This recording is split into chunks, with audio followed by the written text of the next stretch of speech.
동아시아사 수특 4강 개념 3. 자, 이제 당나라 때의 조공책봉 관계를 한번 봅시다. 당나라는 7에서 10세기입니다. 이 시기를 잘 기억해 놓는 것은 여러분이 동시대 각국의 상황을 파악하는 데 아주 도움이 되는 기본 틀이에요. 항상 선생님이 이렇게 써놓으니까 잘 기억해 주기 바라고요. 이제 중원이 정리가 됩니다. 북주를 이은 수나라에 이어서 당나라가 등장하는데 강력한 나라였기 때문에 이제 당 중심의 국제 질서를 주변국들한테도 요구를 하게 되는 거죠. 조공을 바쳐라. 내가 책봉을 해주겠다. 라고 하는 겁니다. 그런데도 불구하고 좀 다양한 형태로 조공 책봉 관계가 나타나게 되는데요. 이런 당 중심의 조공 책봉 질서를 잘 수용했던 나라는 바레나 통일신라라고 할 수가 있고요. 유목민족 간의 관계에선 당이 약할 때 조금 약한 모습을 보이기도 하지만 좀 다양한 모습으로 나타난다라는 거. 그리고 일본은 책봉을 받지 않은 채로 조공만 하게 됩니다. 그럼 먼저 당과 유목민족 간의 관계를 봅시다. 돌궐과 토번이 대표적인 주변 유목국가였는데요.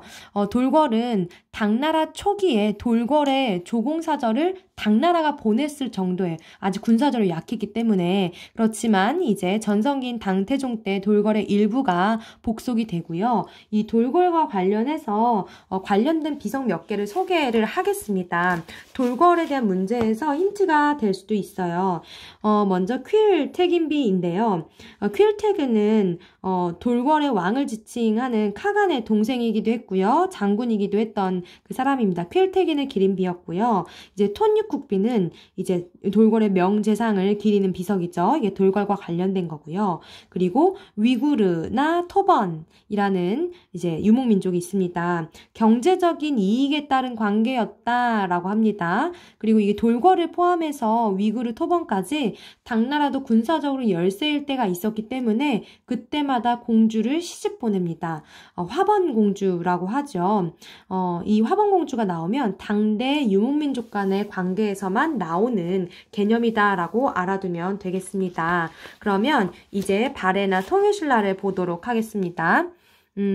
바레나 통일신라는 당 중심의 조공 책봉 관계를 수용하긴 했습니다. 그러나 자국의 이익을 우선시하는 그런 모습도 당연히 보이죠. 외교 관계는 그렇기 때문에 그거를 볼 수 있는 사례가 첫 번째가 나당 전쟁입니다. 이제 당나라 연합을 깨고 신라가 당나라에 맞서는 거죠. 그러다가 또 이제 평화의 시대가 도래하자 당나라의 문물을 수용하기 위해 당과 조공 책봉 관계를 수용을 하는 겁니다. 그리고 바레 같은 경우도 당나라에 조공을 했지만 바레 무왕 때 먼저 당나라의 산뚱을 장문유를 보내서 공격하는 모습도 나오기도 합니다. 그렇지만 끊임없이 교류를 했었기 때문에 이 산뚱반도를 위시한 주변 지역에서는 이제 신라 사람들이 많이 건너 살았기 때문에 신라 방도 형성이 되기도 했고요. 바레 사신들만 머무는 숙소인 바레간도 있기도 했었습니다. 자, 일본은 이때 나라시대라고 할 수 있죠. 나라시대는 8세기 710년에서 794년인데요. 그래서 선생님이 이렇게 나라시대임을 알 수 있는 수도를 표기해놨습니다. 헤이조쿄였죠. 일본은 독특하게 책봉을 받지 않습니다. 조공만 바칩니다. 그래서 견당사를 7세기부터 9세기 말까지 파견을 합니다. 견당사가 이제 7세기 때 시작이 됐고 894년 마지막 견당사를 보내게 되는데요. 이것으로 인해서 당나라의 문물을 받아들이고 수용할 수 있는 그런 통로의 역할을 하게 된 거죠. 일본도 주변 나라들과 끊임없이 교류합니다. 신라와도 사신과 상인이 잦은 왕래를 했고요. 불교를 받아들일 수도 있는 거고요. 특히 일본과 이때 아주 잦게 교류했던 나라가 바로 바레입니다. 바레. 굉장히 많은 사신이 오고 갔고 1년에도 정말 수차례 오고 갔는데요. 잦은 왕래와 무역이 특별히 있었다라는 걸 기억해두면 좋겠습니다. 자, 이렇게 당나라 중심의 그런 국제 질서 속에서도 각 나라마다 자신들이 천하의 중심이라는 그런 자국 중심의 천하관을 갖고 있었습니다. 그 사례들을 보면 좀 재미나기도 한데요. 고구려 같은 경우는 연호를 사용했습니다. 중국과 대등하다는 의식을 드러내는 거죠. 특히 광개토대왕 때 영락이라는 연호였고요. 태왕이라는 호칭도 씁니다. 그리고 고구려 자신들도 백제나 신라를 속국으로 인식을 해요. 광개토대왕에도 능비에도 잘 나와 있는 사실인데요. 백제를 백잔이라고 표현을 합니다. 약간 이제 이런 표현을 써도 될지 모르겠는데 백제의 찌끄레기라는 그런 의미가 있고요. 신라왕도 동의의 매금이라면서 임금을 약간 낮춰 부르는 표현도 등장하기도 해요. 그런데 또 백제도 나름대로의 자국 중심의 천하관이 있습니다. 백제가 마한 지역에 위치해 있었기 때문에 마한을 복속시키면서 성장을 했는데 마한의 그 작은 나라들 남쪽에 있는 오랑캐라며 남만이라고 불렀고요. 제주의 옛 이름인 탐라로부터 조공을 받기도 했죠. 신라 역시 연호를 썼습니다. 진흥왕 때 건원이라는 연호 같은 게 사례고요. 신라 역시 제주, 탐라로부터 조공을 받았습니다. 황룡사 구층목답도 잘 보여주는 그 하나의 사례인데요. 황룡사 구층목답은 자장률사라는 승려가 선덕여왕한테 건의를 하게 된 겁니다. 이렇게 거대한 탑을 만들면 중국의 36개의 나라, 주변의 36개의 나라가 이제 복속할 것이다. 라기 때문에 좋은 사례라고 볼 수 있고요. 발해 같은 경우는 정말 처음부터 끝까지 거의 연호를 계속 썼습니다. 대표적인 게 이제 무왕 때의 인안, 문왕 때의 대흥이 있고요. 주변 말갈부족들에게 복속을 강요하기도 했었죠. 일본도 마찬가지입니다. 연호를 사용했고요. 신라랑 발해를 조공국으로 간주해요. 근데 신라랑 발해는 그렇게 생각 안 했기 때문에 서로 간에 마찰이 좀 있기도 했고요. 선생님이 이따가 사례를 보여주겠지만 수나라에 보낸 국서를 보면 참 재미난 이야기가 또 나오게 됩니다. 습득 보겠습니다. 네, 당대의 동아시아 국제관계인데요.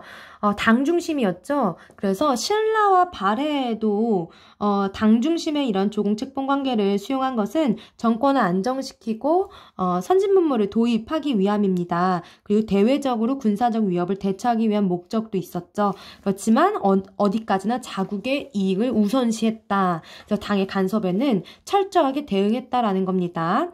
자, 일본은 책봉받지 않습니다. 일본이 책봉 조공 관계가 이제 나오려면 무로마치 막부까지 가야 돼요. 당과 조공만 합니다. 견당사를 파견하는데 이게 9세기까지 지속이 되는 거고요. 돌궐, 위구르, 토범과 당의 관계는 굉장히 좀 독특하죠. 이 조공 책봉 관계를 수용하지 않아요. 경제적 교류를 위한 조공 관계만 원했기 때문에 경제적 이익이 기대에 미치지 못할 경우 당을 공격할 정도의 그런 강력한 군사력이 있기 때문에 당나라가 화번공주를 파견했다라는 겁니다. 자국 중심의 천하가는 잘 알 거고요. 화번공주의 사례 좀 옆으로 가서 날개를 보겠습니다. 자, 여기 보면 중원왕조가 정략상 인접국가의 왕에게 시집 보낸 황제나 황족의 딸을 말하죠. 돌궐에 보낸 의성공주, 토본에 보낸 문성공주, 위구르에 보낸 하만공주, 그리고 흉노에 갔던 왕소군이 대표적이라고 할 수가 있습니다. 자, 이걸 마지막 사료로 해서 한번 봅시다. 동아시아 각국의 천하관을 잘 보여주는 건데요. 동명왕, 주몽의 아버지는 천재의 아들이요. 어쨌든 하늘의 후손이라는 걸 드러내고 있죠. 그리고 태왕, 광개토대왕의 은택과 혜택 이 단어가 나오고요. 백제와 신라는 과거 우리의 속민이었기에 조공을 해왔다라는 기록이 광개토대왕릉비 비문에 나와 있습니다. 진흥왕 순수부에도 짐은 제왕이다 라는 뜻이 있고요. 이 세 번째가 좀 재미난 사료죠. 왜 사신이 수나라한테 국서를 가져갔는데 이런 글이 있어요. 해 뜨는 곳의 천자가, 그러니까 일본을 그렇게 표현하고요. 수나라를 해 지는 곳의 천자의 글을 보내노라 평안하신가 라고 한 거죠. 수양제가 굉장히 불쾌하게 생각했어요. 앞으로는 오랑캐의 글 가운데 무례한 것은 보고하지 말라. 그러니까 각자 잘난 거죠. 동아시아 각국의 천하가는.